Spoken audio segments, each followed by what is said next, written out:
আসসালামু আলাইকুম এভরিওয়ান। এটা হচ্ছে আমার রমজানের থার্ড ইফতারির জন্য কিছু রান্না বান্না। যাই হোক, তোমরা তো নিশ্চয়ই শাহরির ব্লগ দেখেছো হবে।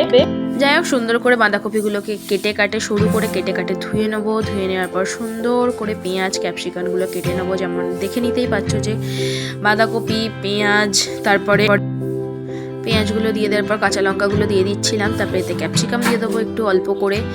যাই হোক, তোমাদের কেমন রমজান মাসের দিনগুলো কাটছে অবশ্যই জানিও। এবার চলো আমরা প্রসেসিংটা দেখে নিই।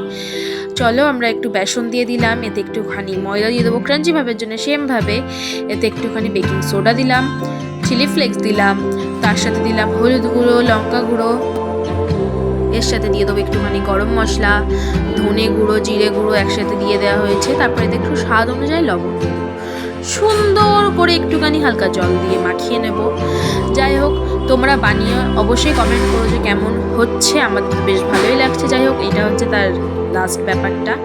চলো, এবার আমরা সুন্দরভাবে ফলগুলো কেটে নিচ্ছি। এটা হচ্ছে আমার ভাইপো, যে হচ্ছে একটু বেদানা ছাড়াতে ব্যস্ত। যাই হোক, একটু শরীর খারাপ, তাই মাস্ক পরেছিল।